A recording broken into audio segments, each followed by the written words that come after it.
This is the Channel 3 News. Vermont is full of history and legends, and many of the stories are real. But some of them run that thin line between fact and fiction. Someday we may actually find Champ swimming in the waters of Lake Champlain. Down in Bennington, some folks claim they have actually already seen a Bigfoot lurking in the woods. Joan Ritchie is in the woods tonight to tell us more about this strange story. Joan? Marcellus, that sighting you mentioned took place earlier this month, but it still has a very stirred-up community asking questions. The city of Bennington, a storied place rich in legends and history honored by the high peak of the Bennington Battle Monument. But at the area's highest point, new history is now being made. Well, this, of course, is the highest elevation. Reporter Noah Hoffenberg has been covering Bennington for several years, but recently experienced a first in his reporting career. I knew as soon as I heard that this was my story, and I knew I had to have it. The story goes like this. Along this stretch of Route 7, one dark night earlier this month, several motorists report seeing a Bigfoot-like character emerge from these woods.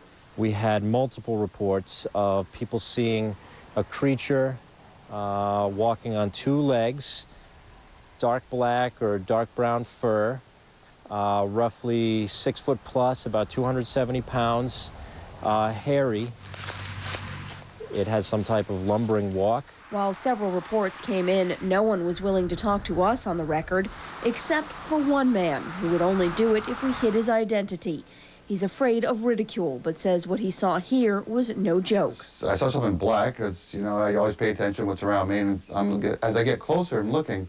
And of course, I said, what the heck is this? And I see a guy walking, looked like a man in a gorilla suit. This had long arms, and just like we've seen in movies, Sasquatch kind of hunched over, walking, and then just with bent knees, hunched back, just walking. The Bennington Bigfoot isn't the first such sighting in Vermont. In fact, this state has a long history of strange forest-dwelling creatures that no one can really identify. Sightings in this area go back centuries, including one once reported in the New York Times in 1890. So there were some hunters in the Pownell area who say that they saw basically a very similar thing. In this case, it was a creature with reddish-brown fur.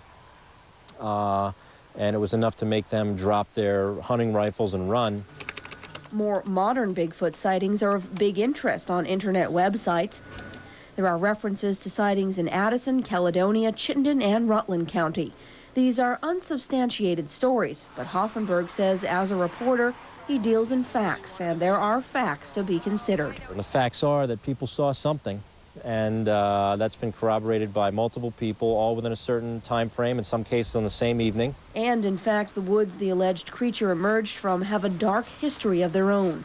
They sit in the shadow of Glastonbury Mountain, where over time, people have disappeared and never returned. There's a lot of mystery surrounding that mountain, multiple disappearances, including a young woman from Bennington College in the middle of the 20th century, which was immediately followed by a string of other disappearances. The question that does remain is what's out there. Is it a creature? Is it a man playing a joke? I want an answer, almost like you want to know if there really is a hoax or not.